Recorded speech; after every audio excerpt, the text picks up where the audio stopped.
Welcome back to my channel. ಎಲ್ಲ ಹೇಗಿದ್ದೀರಾ? ನೀವೆಲ್ಲ ಚೆನ್ನಾಗಿದ್ದೀರಾ ಅಂತ ನಾನು ಅಂದ್ಕೊತೀನಿ.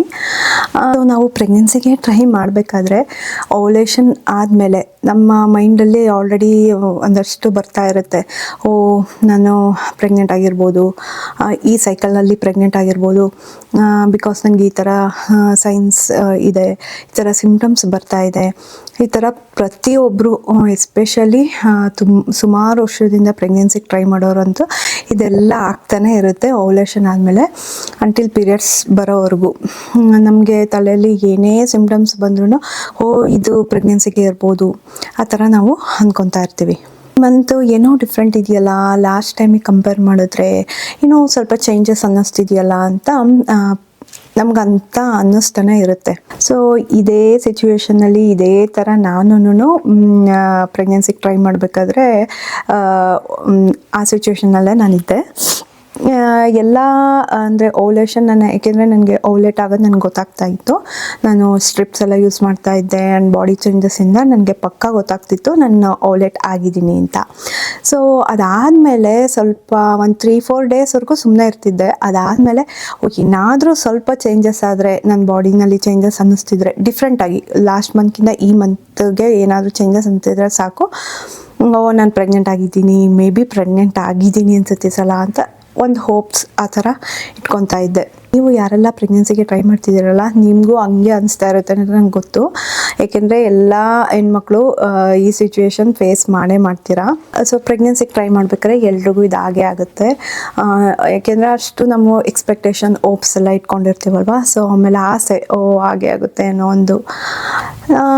ಸೊ ನಾನು ಈ ವಿಡಿಯೋನಲ್ಲಿ ಏನೇನು ಅರ್ಲಿ ಸೈನ್ಸು ಮತ್ತು ಸಿಮ್ಟಮ್ಸು ಗೊತ್ತಾಗುತ್ತೆ ಪೀರಿಯಡ್ಸ್ಗಿಂತ ಮುಂಚೆ ಅಂತ ನಾನು ಹೇಳ್ತೀನಿ. ನನಗೆ ಹೇಗೆ ಗೊತ್ತಾಯಿತು, ನನಗೆ ಪೀರಿಯಡ್ ಡೇಟ್ಗಿನ್ನ 4 ದಿನ ಮುಂಚೆನೇ ಗೊತ್ತಾಗಿತ್ತು ನಾನು ಪ್ರೆಗ್ನೆಂಟ್ ಅಂತ. ಹೇಗೆ ಗೊತ್ತಾಯಿತು ನನಗೆ ಅಂತ ನಾನು ಇವಾಗ ಹೇಳ್ತೀನಿ. ಸೊ ಯೂಶ್ವಲಿ ಅಂದರೆ ಇಂಪ್ಲಾಂಟೇಷನ್ ಯಾವಾಗ ಆಗುತ್ತೆ ಅಂದರೆ ಓವ್ಯುಲೇಷನ್ ಆಗಿ ಓವ್ಯುಲೇಷನ್ ಡೇಯಿಂದ 7 to 9 ಡೇಸ್ ಆ ಟೈಮ್ ಪೀರಿಯಡಲ್ಲಿ 7 to 9 ಡೇಸ್ ಆದಮೇಲೆ ಇಂಪ್ಲಾಂಟೇಷನ್ ಆಗೋದು. ಕೆಲವರಿಗೆ ಬೇಗ ಆಗುತ್ತೆ, ಅಂದರೆ 7th ಡೇಗೆ ಇಂಪ್ಲಾಂಟೇಷನ್ ಆಗುತ್ತೆ. ಕೆಲವರಿಗೆ 9th ಡೇ, ಕೆಲವರಿಗೆ 10th ಡೇ. ಇಷ್ಟು ಈ ಟೈಮ್ ಫ್ರೇಮಲ್ಲಿ ಇಂಪ್ಲಾಂಟೇಷನ್ ಆಗುತ್ತೆ. ಸೊ ನಿಮಗೆ ಇಂಪ್ಲಾಂಟೇಷನ್ ಅಂದರೆ ಏನು ಅಂತ ಗೊತ್ತಿರುತ್ತೆ ಅಂದ್ಕೊತೀನಿ. ಈ ಫರ್ಟೈಲ್ ಎಗ್ ಏನಿರುತ್ತಲ್ಲ, ಅದೇ ಸ್ಪರ್ಮು ಮತ್ತು ಎಗ್ಗು ಸೇರಿರೋ ಅಂಥದಕ್ಕೆ ಫರ್ಟೈಲ್ ಎಗ್ ಅಂತ ನಾವು ಕರಿತೀವಿ. ಆ ಎಗ್ ಹೋಗಿ ಯುಟರಸಲ್ಲಿ ಸೇರುತ್ತಲ್ಲ, ಸೇರ್ಕೊಳೋದಕ್ಕೆ ಇಂಪ್ಲಾಂಟೇಷನ್ ಅಂತ ಹೇಳೋದು. ಸೊ ಈ ಪ್ರೋಸೆಸ್ ಯಾವಾಗ ಆಗುತ್ತೆ ಅಂದರೆ ಓವ್ಯುಲೇಷನಿಂದ 7th ಡೇಗೆ.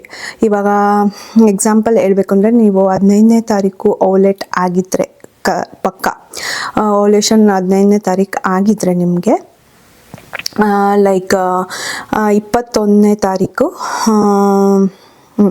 21 ಇಲ್ಲ 22ಕ್ಕೆ ಮೇಲೆ ನಿಮಗೆ ಇಂಪ್ಲಾಂಟೇಷನ್ ಆಗುತ್ತೆ ಅಂತ. ಅದು ಕೆಲವರಿಗೆ ಡಿಫ್ರೆಂಟ್ ಸೈನ್ಸಲ್ಲಿ ಗೊತ್ತಾಗುತ್ತೆ. ನನಗೆ ಏನು ಸೈನ್ ಇತ್ತು ಅಂದರೆ, ನನಗೆ ಒಂಥರ ಈ ರೈಟ್ ಒಂದ್ಸಲ ನಾನು ಫಸ್ಟ್ ಪ್ರೆಗ್ನೆನ್ಸಿನಲ್ಲಿ ನನಗೆ ರೈಟ್ ಸೈಡು ಪೆಲ್ವಿಕ್ ಏರಿಯಾನಲ್ಲಿ ಪಿನ್ನಲ್ಲಿ ಚುಚ್ಚೋ ಥರ ಆಗ್ತಾಯಿತ್ತು. ಸೆಕೆಂಡ್ ಪ್ರೆಗ್ನೆನ್ಸಿನಲ್ಲಿ ಲೆಫ್ಟ್ ಸೈಡ್ ಪೆಲ್ವಿಕ್ ಏರಿಯಾದಲ್ಲಿ ಚುಚ್ಚೋ ಥರ ಆಗ್ತಾಯಿತ್ತು. ನನಗೆ ಅದು ತುಂಬ ಕ್ಲಿಯರಾಗಿ ನನಗೆ ಇನ್ನೂ ಜ್ಞಾಪಕವಿದೆ. ಅದೊಂಥರ ನನಗದು ಇವಾಗ ನೆನೆಸ್ಕೊಂಡ್ರು ಒಂಥರ ಖುಷಿಯಾಗುತ್ತೆ. ನನಗೆ ಅಷ್ಟು ಬೇಗ ಗೊತ್ತಾಯಿತು ಅಂದರೆ ನನ್ನ ಮಗು ಅಂದರೆ ಗ್ರೋ ಆಗ್ತಾ ಇರೋದು ನನಗೆ ಆಗ್ಲಿಂದನೇ ಗೊತ್ತಾಯ್ತಲ್ಲ, ಅಂದರೆ ನನ್ನ ಮಗು ನನಗೆ ಇಂಪ್ಲಾಂಟ್ ಆಗಿರೋದು ಅವಾಗ ಗೊತ್ತಾಯ್ತಲ್ಲ ಅನ್ನೋದು ನೆನೆಸ್ಕೊಂಡ್ರೆ ನನಗೆ ಈಗಲೂ ತುಂಬ ಖುಷಿಯಾಗುತ್ತೆ. ಸೊ ನನಗೆ ಫಸ್ಟ್ ಪ್ರೆಗ್ನೆನ್ಸಿಲಿ ನನಗೆ ಪೀರಿಯಡ್ ಡೇಟ್ ಇದ್ದಿದ್ದು 17ನೇ ತಾರೀಕು. ಬಟ್ ನನಗೆ 13ನೇ ತಾರೀಕೇ ನಾನು ಪ್ರೆಗ್ನೆಂಟ್ ಆಗಿದ್ದೀನಿ ಅಂತ ಗೊತ್ತಾಯಿತು. ಅಂದರೆ ನನಗೆ ಯಾವತ್ತು 11th ಅಂದರೆ 11ನೇ ತಾರೀಕೇ ನನಗೆ ನೈಟು 11ನೇ ತಾರೀಕು ನೈಟೇ ನನಗೆ ಚುಚ್ಚೋ ಥರ ಪೇಯ್ನು ಫುಲ್ ನೈಟ್ ನನಗೆ ಅಂದರೆ ಆನ್ ಆ್ಯಂಡ್ ಆಫ್ ಕಂಟಿನ್ಯೂಸ್ ಆಗಿರಲ್ಲ. ಅದು ಒಂದು ಟೈಮ್ ಹಿಂಗೆ ಚುಚ್ಬಿಟ್ಟು ಹೋಗ್ತಾರಲ್ಲ ಯಾರು, ಆ ಥರ ಚುಚ್ಚೋದಂಗೆ. ಆಮೇಲೆ ಸ್ವಲ್ಪ ಹೊತ್ತು ಗ್ಯಾಪ್ ಕೊಡುತ್ತೆ, ಒಂದೊಂದ್ಸಲ 10 minutes ಬ್ರೇಕು, ಇಲ್ಲಾಂದರೆ 1 hour ಬ್ರೇಕು, ಮತ್ತೆ ಚುಚ್ಚೋದಂಗೆ ಆಗೋದು. ಇದೇ ಥರ ನನಗೆ ಫ್ರೈಡೇ ನೈಟ್ ಅವತ್ತು 11ನೇ ತಾರೀಕು ನನಗೆ ಪೂರ್ತಿ ಇಡೀ ನೈಟು ನನಗೆ ಅದೇ ಥರ ಆಯಿತು. ಆವಾಗ ನನಗೆ ಅನ್ನಿಸ್ತಿತ್ತು ಈ ಸಲ ಏನೋ ಅಂದರೆ ಈ ಥರ ನನಗೆ ಆಗೇ ಇರಲಿಲ್ಲ, ಯಾವ ಸೈಕಲಲ್ಲೂ ಆಗಿರಲಿಲ್ಲ. ಫಸ್ಟ್ ಟೈಮು ಅದೇ ಸೈಕಲಲ್ಲಿ ನನಗೆ ಆ ಥರ ಫೀಲಿಂಗ್ ಆಗಿದ್ದು. ಒಂಥರ ಓಪ್ಸ್ ಇತ್ತು. ಬಟ್ ನಾನು ಅದೇ ಮಂತು ಓಪ್ಸ್ ಬಿಟ್ಬಿಟ್ಟಿದ್ದೆ. ಏಕೆಂದರೆ 8 ವರ್ಷ ನಾನು ಪ್ರಯತ್ನ ಪಟ್ಟಿದ್ವಿ. ಆ ಟೈಮಲ್ಲಿ ನಾನು ಎಷ್ಟೊಂದು ಸಲ ಟೆಸ್ಟ್ ಎಲ್ಲ ತೊಗೊಂಡಿದ್ದೆ. ಏನೇನೋ ಸಿಮ್ಟಮ್ಸ್ ಬಂದಾಗೆಲ್ಲ ಆಸೆ ಎಲ್ಲ ಇಟ್ಕೊಂಡಿದ್ದೆ. ಆಮೇಲೆ ಪೀರಿಯಡ್ ಬಂದಾಗ ಡಿಸಪಾಯಿಂಟ್ ಆಗೋದು. ಸೊ ಯಾವ ಮಂತು ನಾನು ಬೇಡಪ್ಪ ಈ ಸಲ ನಾನು ಇಷ್ಟೆಲ್ಲ ನಾನು ಥಿಂಕ್ ಮಾಡಬಾರ್ದು, ಏನೋ ಸಿಮ್ಟಮ್ಸ್ ಬಂತು ಅಂತ ತಲೆಗೆ ಹಾಕೊಂಬಾರ್ದು ಅಂತ ಬಿಟ್ಬಿಟ್ಟಿದ್ದೆ. ಬಟ್ ಅದೇ ಮಂತು ನನಗೆ ಒಂಥರ ಚುಚ್ಚೋ ಥರ ಆಗ್ತಾಯಿತ್ತು. ಡಿಫ್ರೆಂಟಾಗಿ ಅನ್ನಿಸ್ತಿದೆಯಲ್ಲ ಈ ಸಲ, ಆದರೂ ಓಪ್ಸ್ ಬಿಡೋಕ್ಕಾಗಲ್ಲ ಅಲ್ವಾ, ಏನೋ ಇರ್ಬೋದು ಈ ಸಲ ಡಿಫ್ರೆಂಟಾಗಿ ಅನ್ನಿಸ್ತಿದೆ ಅಂತ ನಂಗೆ ಅನಿಸ್ತು. ಬಟ್ ನಾನು ಅವತ್ತು 11th ನೈಟು ನನಗೆ ಹಂಗಾಗಿದ್ದು. 12th ನಾನು ಟೆಸ್ಟೆಲ್ಲ ಏನೂ ತೊಗೊಳಕ್ಕೋಗಲಿಲ್ಲ. ಬೇಡ, ಇನ್ ಕೇಸ್ ಇಂಪ್ಲಾಂಟೇಷನ್ ಆಗಿದ್ರೂ ಇಂಪ್ಲಾಂಟೇಷನ್ ಆಗಿ 24 hours ಆದಮೇಲೆ ನಮಗೆ ಇದು ಟೆಸ್ಟಲ್ಲಿ ಗೊತ್ತಾಗೋದು, ಪ್ರೆಗ್ನೆನ್ಸಿ ಟೆಸ್ಟಲ್ಲಿ ಗೊತ್ತಾಗೋದು. ಸೊ ನಾವು 1 ಡೇನಾದರೂ ನಾವು ಅದು ಗ್ಯಾಪ್ ಇರಬೇಕು. ಸೊ ನಾನು ನೆಕ್ಸ್ಟು ಅಂದರೆ 12th ನಾನೇನು ಟೆಸ್ಟ್ ಮಾಡೋಕ್ಕೆ ಹೋಗಲಿಲ್ಲ. ಇನ್ ಕೇಸ್ ಇಂಪ್ಲಾಂಟೇಷನ್ ಆಗಿದ್ರು ನನಗೆ ಅದರಲ್ಲಿ ರಿಸಲ್ಟ್ ಅಲ್ಲಿ ಕಾಣಿಸಲ್ಲ ಅಂತ ನನಗೆ ಗೊತ್ತಿತ್ತು. ಸೊ ನಾನು ತೊಗೊಳಕ್ಕೆ ಹೋಗಲಿಲ್ಲ. 13th ನಾನು ಇರಲಿ ನೋಡೋಣ, ನಂತರ ಒಂದಷ್ಟು ಸ್ಟ್ರಿಪ್ಸ್ ಇತ್ತು, ಪ್ರೆಗ್ನೆನ್ಸಿ ಸ್ಟ್ರಿಪ್ಸು. ಹಿಂಗೂ ಇದೆಯಲ್ಲ ನೋಡೋಣ ಒಂದು ಸುಮ್ಮನೆ ಅಂತ ಹಾಕ್ಬಿಟ್ಟು ಟೆಸ್ಟ್ ಮಾಡಿ ಅಲ್ಲಿ ಇಟ್ಬಿಟ್ಟೆ. ನನಗೆ ಗೊತ್ತಿತ್ತು ಎಲ್ಲ ಸಲ ನೆಗೆಟಿವ್ ನೋಡಿ ನಂಗೆ ಅಭ್ಯಾಸ ಆಗಿಬಿಟ್ಟು ನೋಡೋಕ್ಕೆ ಹೋಗಲಿಲ್ಲ. ಅಲ್ಲಿ ಇಟ್ಬಿಟ್ಟು ಒಂದು 10 ನಿಮಿಷ ನಾನು ಸುಮ್ಮನೆ ಬೇರೆ ಕಡೆ ಏನೋ ಕಾನ್ಸಂಟ್ರೇಷನ್ ಬೇರೆ ಕಡೆ ಇಟ್ಕೊಂಬಿಟ್ಟೆ. ಆಮೇಲೆ ನೋಡಿದ್ರೆ ಅಲ್ಲಿ ಲೈನ್ ಇತ್ತು, ಅಂದರೆ ತುಂಬ ಡಾರ್ಕ್ ಅಲ್ಲ, ಲೈಟಾಗಿ ಲೈನ್ ಇತ್ತು, ಬಟ್ ಕಾಣಿಸ್ತಾ ಇತ್ತು. ನನಗೆ ತುಂಬ ಅಂದರೆ ತುಂಬ ಖುಷಿಯಾಗೋಯ್ತು. ಏನೋ ಅಂದರೆ ಆ ಫೀಲಿಂಗೇ ಬೇರೆ ಅಲ್ವಾ. ಅಂದರೆ ಪ್ರೆಗ್ನೆನ್ಸಿ ಟೆಸ್ಟ್ ನೋಡಿಬಿಟ್ಟು ತುಂಬ ಖುಷಿ ಆಯಿತು. ಅದಾದಮೇಲೆ ನಾನು ಹೋಗ್ಬಿಟ್ಟು ಇನ್ನು ಅಂದರೆ ನಂತರ ಸ್ಟ್ರಿಪ್ಸ್ ಇದ್ದಿದ್ದು ಹೋಗಿ ಬೇರೆ ಚೆನ್ನಾಗಿರೋ ಪ್ರೆಗ್ನೆನ್ಸಿ ಟೆಸ್ಟ್ ಕೂಡ ಇತ್ತು, ಅದನ್ನು ತೊಗೊಂಡೆ. ಅದರಲ್ಲಿ ಇನ್ನೂ ತುಂಬ ಚೆನ್ನಾಗೇ ಕಾಣಿಸ್ತು. ಸೊ ನನಗೆ ನನ್ನ ಪೀರಿಯಡ್ ಡೇಟ್ ಇದ್ದಿದ್ದು 17th, ನನಗೆ 13th ಗೊತ್ತಾಯಿತು ನಾನು ಪ್ರೆಗ್ನೆಂಟ್ ಆಗಿದ್ದೀನಿ ಅಂತ. ಸೊ ನನಗೆ ಇದ್ದಿದ್ದು ಒಂದೇ ಸಿಮ್ಟಮ್ಸ್ ಅಂದರೆ ಅದೇ, ನನಗೆ ಚುಚ್ಚೋ ಥರ ಆಗ್ತಾಯಿತ್ತು. ಆನ್ ಆ್ಯಂಡ್ ಆಫ್ ಒಂದ್ಸಲ ಆಗೋದು, ಒಂದು ಅರ್ಧ ಗಂಟೆ 1 hour ಬಿಟ್ಬಿಟ್ಟು ಅದೇ ಥರ ಆಯಿತು. ಸೆಕೆಂಡ್ ಪ್ರೆಗ್ನೆನ್ಸಿನಲ್ಲೂ ಸೇಮ್ ಆಯಿತು ನನಗೆ. ಬಟ್ ನನಗೆ ಸೆಕೆಂಡ್ ಪ್ರೆಗ್ನೆನ್ಸಿ ನಂದು 13th ಡೇಟ್ ಇದ್ದಿದ್ದು ಪೀರಿಯಡ್ ಡೇಟು. ನನಗೆ ಯಾವತ್ತು ಗೊತ್ತಾಗಿದ್ದು ಅಂದರೆ ಅರೌಂಡ್ 3-4 days ಮುಂಚೆನೇ ಗೊತ್ತಾಯಿತು. ನಂಗೆ ಅಷ್ಟು ಜ್ಞಾಪಕಕ್ಕಿಲ್ಲ ಕರೆಕ್ಟ್ ಡೇಟು ಸೆಕೆಂಡ್ ಟೈಮ್ದು.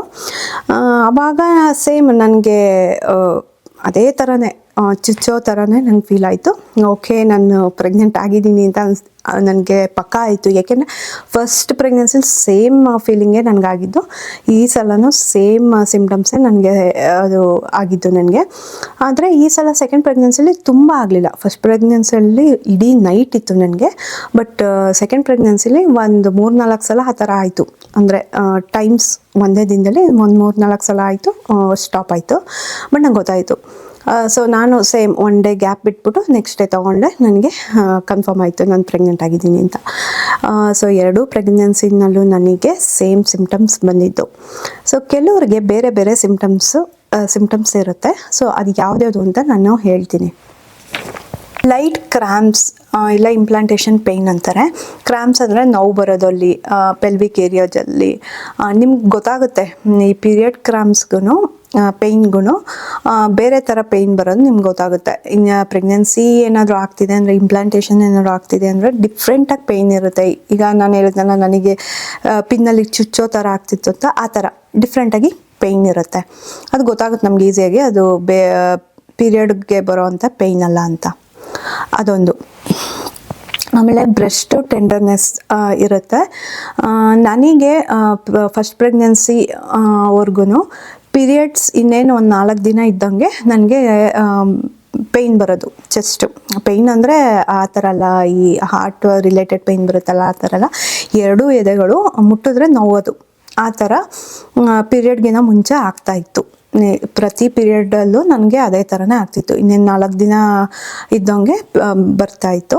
ಬಟ್ ನಾನು ಯಾವ ಮಂತ್ ಪ್ರೆಗ್ನೆಂಟ್ ಆದ್ನಲ್ಲ ಆ ಮಂತ್ ನನಗೆ ಪೇಯ್ನ್ ಬರಲಿಲ್ಲ. ಅದು ಆ್ಯಕ್ಚುಲಿ ಒಂದು ಸಿಮ್ಟಮ್ಸು ನಾನು ನೋಟಿಸ್ ಮಾಡಿದ್ದು. ನನಗೆ ಒಂದು ಕ್ರ್ಯಾಂಪು, ಇನ್ನೊಂದು ಒಂದು ಕ್ರ್ಯಾಂಪ್ಸ್ ಅಂದರೆ ಪಿನ್ನಲ್ಲಿ ಚುಚ್ಚೋ ಥರ ಒಂದಾಗೋದು, ಮತ್ತು ಇನ್ನೊಂದು ನನಗೆ ಬ್ರೆಸ್ಟ್ ಟೆಂಡರ್ನೆಸ್ ಇರಲಿಲ್ಲ. ಕೆಲವರಿಗೆ ಯಾರಿಗಿರಲ್ಲ, ನಿಮಗೆ ಪೀರಿಯಡ್ಕಿಂತ ಮುಂಚೆ ಬ್ರೆಸ್ಟ್ ಪೇಯ್ನ್ ಅಂದರೆ ನೋವು ಮುಟ್ಟಿದ್ರೆ ನೋವು ಆಗಲ್ವೋ ಅವ್ರಿಗೆ ಏನಾದರೂ ಸಡನ್ನಾಗಿ ಆ ಸೈಕಲಲ್ಲಿ ಏನಾದರೂ ನಿಮಗೆ ಮುಟ್ಟಿದ್ರೆ ಒಂಥರ ನೋವೋ ಥರ ಆಗ್ತಾಯಿದ್ರೆ ಮೇ ಬಿ ನೀವು ಪ್ರೆಗ್ನೆಂಟ್ ಆಗಿದ್ದೀರಾ ಅಂತ. ಏಕೆಂದರೆ ಅದು ಡಿಫ್ರೆಂಟ್ ಸೈನ್ ಇರುತ್ತೆ.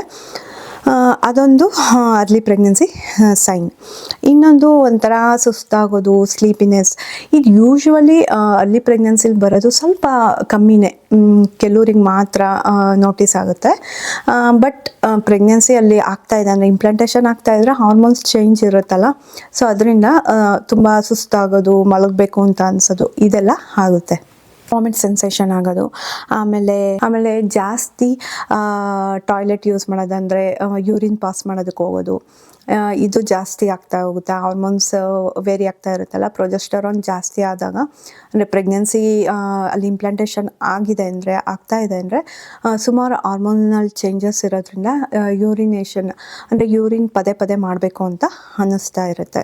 ಮೂಡ್ ಸ್ವಿಂಗ್ಸ್ ಅದು ಪೀರಿಯಡ್ಸಿಗೂ ರಿಲೇಟೆಡ್ ಇರುತ್ತೆ, ಪ್ರೆಗ್ನೆನ್ಸಿಗೂ ಇರುತ್ತೆ. ಸೊ ಅದು ಅಷ್ಟು ಹೇಳಕ್ಕೆ ಬರಲ್ಲ ನಾನು ಪ್ರೆಗ್ನೆಂಟೇ ಆಗಿದ್ದೀನಿ ಅಂತ. ಬಟ್ ಕೆಲವ್ರಿಗೆ ಏನೂ ಪೀರಿಯಡ್ಸ್ ಸಿಂಪ್ಟಮ್ಸ್ ಇಲ್ದವ್ರಿಗೆ ಸಡನ್ನಾಗಿ ಇದೆಲ್ಲ ಸ್ಟಾರ್ಟ್ ಆದರೆ ಮೇ ಬಿ ಪ್ರೆಗ್ನೆನ್ಸಿ ಚಾನ್ಸಸ್ ಇರುತ್ತೆ ಅಂತ. ಇನ್ನು ಕೆಲವ್ರಿಗೆ ಬ್ಲೀಡಿಂಗ್ ಆಗುತ್ತೆ, ಇಂಪ್ಲಾಂಟೇಷನ್ ಬ್ಲೀಡಿಂಗ್ ಅಂತ. ಬ್ಲೀಡಿಂಗ್ ಅಂದರೆ ಹೆವಿ ಬ್ಲೀಡಿಂಗ್ ಅಲ್ಲ, ಸುಮ್ಮನೆ ಒಂದೆರಡು ಡಾಟ್ಸ್ ನಿಮಗೆ ಟಾಯ್ಲೆಟ್ ಹೋದಾಗ ಅಲ್ಲಿ ನಿಮಗೆ ಕಾಣಿಸ್ಬೋದು ಒಂದೆರಡು ಡ್ರಾಪ್ ಬ್ಲಡ್. ಇದು ರೇರ್, ಬಟ್ ಸುಮಾರು ಜನಕ್ಕೆ ಆಗುತ್ತೆ. ಇವಾಗ ನನಗೆ ಪೇಯ್ನ್ ಬಂತಲ್ಲ, ಅದೇ ರೀತಿ ಕೆಲವ್ರಿಗೆ ಇಂಪ್ಲಾಂಟೇಷನ್ ಬ್ಲೀಡಿಂಗ್ ಅಂತ ಆಗುತ್ತೆ. ಸೊ ಆ ಥರ ಬ್ಲೀಡಿಂಗ್ ಅಂದರೆ ತುಂಬ ಡಾರ್ಕ್ ರೆಡ್ ಇರೋಲ್ಲ, ಅದು ಪಿಂಕ್ ಆಗಿರುತ್ತೆ, ಲೈಟ್ ಪಿಂಕ್ ಆಗಿರುತ್ತೆ. 1-2-3 ಡ್ರಾಪ್ಸ್ ಅಷ್ಟು ಬರುತ್ತೆ ಅಷ್ಟೇ, ತುಂಬ ಬರಲ್ಲ. ಸೊ ಈ ಥರ ಏನಾದರೂ ನಿಮಗೆ ಪೀರಿಯಡ್ ಡೇಟ್ಗಿಂತ ಮುಂಚೆ ಏನಾದ್ರು ಕಾಣಿಸ್ತಿತ್ತು ಅಂದರೆ, ಒಂದು 3-4 ಡೇಸ್ಗಿಂತ ಮುಂಚೆ ಕಾಣಿಸ್ತಿತ್ತು ಅಂದರೆ ಮೇ ಬಿ ಪ್ರೆಗ್ನೆನ್ಸಿ ಆಗ್ತಾ ಇದೆ ಅಂತ ಅಂದ್ಕೊಬೋದು. ಇದಿಷ್ಟು implantation science and symptoms. So ನಾನು ಹೇಳೋದೇನೆಂದರೆ, ಇದು ಪ್ರೆಗ್ನೆನ್ಸಿ ಸಿಂಪ್ಟಮ್ಸ್ ಯಾರು ಆಗಿರಲಿ, ಪೀರಿಯಡ್ ಸಿಂಪ್ಟಮ್ಸ್ ಯಾರು ಆಗಿರಲಿ, ಜಾಸ್ತಿ ತಲೆಗೆ ಹಾಕೊಳ್ಳೋಕೆ ಹೋಗ್ಬೇಡಿ. ಏಕೆಂದರೆ ಕನ್ಫ್ಯೂಸ್ ಮಾಡುತ್ತೆ ಬಾಡಿ ಅಷ್ಟು. ಒಂದೊಂದು ಸಲ ಪೀರಿಯಡ್ ಸೈನ್ನೇ ತೋರಿಸ್ತಾ ಇರುತ್ತೆ, ಬಟ್ ನಾವು ಪ್ರೆಗ್ನೆನ್ಸಿ ಅಂತ ಅಂದ್ಕೊಂಡು ತುಂಬ ಖುಷಿ ಪಡೋದು, ಆಮೇಲೆ ಪೀರಿಯಡ್ಸ್ ಆದಮೇಲೆ ಬೇಜಾರು ಮಾಡ್ಕೊಳೋದು, ಇದೆಲ್ಲ ಬೇಡ ಅಲ್ವಾ. ಅದಕ್ಕೆ ನಿಮಗೆ ಮೇಜರಾಗಿ ತುಂಬ ಡಿಫ್ರೆನ್ಸ್ ಅನ್ನಿಸ್ತಿದೆ ಅಂದರೆ ಕಂಪೇರ್ ಟು ಬೇರೆ ಸೈಕಲ್ಗೆ, ಈ ಸೈಕಲಲ್ಲಿ ಏನೋ ಹೊಸ್ದಾಗಿ ಈಗ ನನಗೆ ಹೆಂಗೆ ಗೊತ್ತಾಯಿತು, ನನಗೆ ಏನೋ ಡಿಫ್ರೆಂಟ್ ಇದೆ ಅಂತ ಅದರ ಸ್ಟ್ರಾಂಗಾಗಿ ನಿಮ್ಗೆ ಅನ್ನಿಸ್ತಿದೆ ಅಂದರೆ 1 day or 2 days ಬಿಟ್ಬಿಟ್ಟು ಟೆಸ್ಟ್ನ ತೊಗೊಳ್ಳಿ. ಇಲ್ಲ ಅಂದರೆ ಬೆಸ್ಟ್ ಅಂದರೆ ಪೀರಿಯಡ್ಸ್ವರೆಗೂ ಕಾಯೋದೇ ಬೆಸ್ಟು. ಬಿಕಾಸ್ ಪೀರಿಯಡ್ ಡೇಟ್ ಆದಮೇಲೆ ಒಂದು ಓಪ್ಸ್ ಇರುತ್ತೆ, ಓಕೆ ನಮ್ಮ ಪೀರಿಯಡ್ಸ್ ಆಗಿಲ್ಲ, ಇವಾಗ ನಾನು ಟೆಸ್ಟ್ ಮಾಡ್ಕೊಬೋದು ಅಂತ. ಇಲ್ಲ ನಂತರ ಯಾರಾದರೂ ಆಗೋದೇ ಇಲ್ಲ, ತಡೆಯೋ ಅಷ್ಟೊಂದು ಪೇಷನ್ಸ್ ಇಲ್ಲ ಅನ್ನೋರು, ನೀವು ನಿಮ್ಗೇನಾದ್ರು ಸೈನ್ಸ್ ಆ್ಯಂಡ್ ಸಿಂಪ್ಟಮ್ಸ್ ಇದ್ದರೆ ಮಾತ್ರ ತೊಗೊಳಕ್ಕೆ ಹೋಗಿ, ಸುಮ್ಮನೆ ತೊಗೊಂಡು ಬೇಜಾರೆಲ್ಲ ಮಾಡ್ಕೊಳಕ್ಕೆ ಹೋಗಬೇಡಿ. ಏನೇ ಆಗಿರಲಿ, ಪ್ರೆಗ್ನೆನ್ಸಿ ಇತ್ತು ಅಥವಾ ಇಲ್ಲ, ಸ್ಟ್ರೆಸ್ ಅಂತೂ ಮಾಡ್ಕೊಳಕ್ಕೆ ಹೋಗಲೇಬೇಡಿ. ಏಕೆಂದರೆ ನೀವು ಆ ಪ್ರೋಸೆಸ್ಸಲ್ಲಿ ಇರಬೇಕಾದ್ರೆ ಸ್ಟ್ರೆಸ್ ಮಾಡ್ಕೋಬಾರ್ದು, ಅದರಿಂದ ತುಂಬ ಎಫೆಕ್ಟ್ ಆಗುತ್ತೆ ಪೀರಿಯಡ್ಸ್ಗಾಗಲಿ, ಪ್ರೆಗ್ನೆನ್ಸಿಗೆ, ನಿಮ್ಮ ಮೆಂಟಲ್ ಹೆಲ್ತ್ಗೆ ಎಲ್ಲದಕ್ಕೂ ಪ್ರಾಬ್ಲಮ್ ಆಗುತ್ತೆ. ಸೊ ಸ್ಟ್ರೆಸ್ ಮಾಡ್ಕೊಳಕ್ಕೆ ಹೋಗಬೇಡಿ.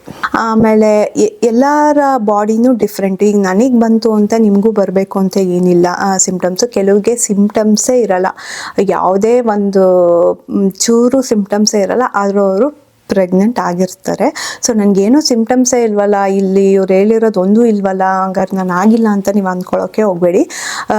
ಯಾವುದೂ ಸಿಂಪ್ಟಮ್ಸ್ ಇಲ್ಲದೇನೂ ಪ್ರೆಗ್ನೆಂಟ್ ಆಗಿರೋದು ತುಂಬ ಲೈಕ್ ಮೋರ್ ಪರ್ಸೆಂಟೇಜ್ ಪೀಪಲ್ ಇದ್ದಾರೆ. ಸಿಂಪ್ಟಮ್ಸ್ ಎಲ್ರಿಗೂ ಬರಲ್ಲ ರೀ, ತುಂಬ ಕಮ್ಮಿ ಜನಕ್ಕೆ ಅರ್ಲಿ ಪ್ರೆಗ್ನೆನ್ಸಿ ಸಿಂಪ್ಟಮ್ಸ್ ಬರೋದು. ನಾವು ಪ್ರೆಗ್ನೆಂಟ್ ಆಗಿ 2 ವಾರ ಆದಮೇಲೆ pregnancy symptoms, actual pregnancy symptoms start ಆಗುತ್ತೆ. ಬಟ್ ಇದೆಲ್ಲ ಇಂಪ್ಲಾಂಟೇಷನ್ ಸಿಂಪ್ಟಮ್ಸ್ ಅಷ್ಟೇ. ಯೂಶ್ವಲಿ ಬರೋದು ಏನು ಅಂದರೆ ಅದೇ ಕ್ರ್ಯಾಂಪ್ಸ್, ಪೇಯ್ನು, ಇಲ್ಲ ಬ್ಲೀಡಿಂಗ್ ಆಗುತ್ತೆ. ಹೇಳಿದ್ನಲ್ಲ 1 or 2 ಡ್ರಾಪ್ಸ್ ಬ್ಲೀಡಿಂಗ್ ಆಗುತ್ತೆ. ಅದು ಬಿಟ್ಟರೆ ಮೇಜರ್ ಬೇರೆ ಯಾವುದೂ ಆಗೋಲ್ಲ. ಆದ್ರೂ ಅದು ಪೀರಿಯಡ್ಗೂ ರಿಲೇಟೆಡ್ ಇರುತ್ತೆ. ಸೊ ಜಾಸ್ತಿ ತಲೆಗೆ ಹಾಕೊಂಬಿಡಿ, ಸ್ಟ್ರೆಸ್ ಮಾಡ್ಕೊಂಬಿಡಿ. ಈ ಟೈಮ್ ಪೀರಿಯಡ್ನ ಎಂಜಾಯ್ ಮಾಡಿ ಅಂತಲೇ ನಾನು ಹೇಳ್ತೀನಿ. ಸೊ ನಾನು ಓಲೇಷನ್ ರಿಲೇಟೆಡು, ಪ್ರೆಗ್ನೆನ್ಸಿ ರಿಲೇಟೆಡ್ ಸುಮಾರು ವೀಡಿಯೋಸ್ನ ಮಾಡಿದ್ದೀನಿ. ಯಾರೆಲ್ಲ ಇನ್ನೂ ನೋಡಿಲ್ಲ ಅದನ್ನು ಹೋಗಿ ಚೆಕ್ ಮಾಡಿ. ಮತ್ತೊಂದಷ್ಟು ಇನ್ಫಾರ್ಮೇಟಿವ್ ವಿಡಿಯೋನಲ್ಲಿ ನಾನು ನಿಮಗೆ ಮತ್ತೆ ಸಿಗ್ತೀನಿ. ಈ ವಿಡಿಯೋ ಚೆನ್ನಾಗಿ ಯೂಸ್ಫುಲ್ ಆಯಿತು, ಚೆನ್ನಾಗಿದೆ ಅಂದರೆ ಲೈಕ್ ಮಾಡಿ, ಶೇರ್ ಮಾಡಿ.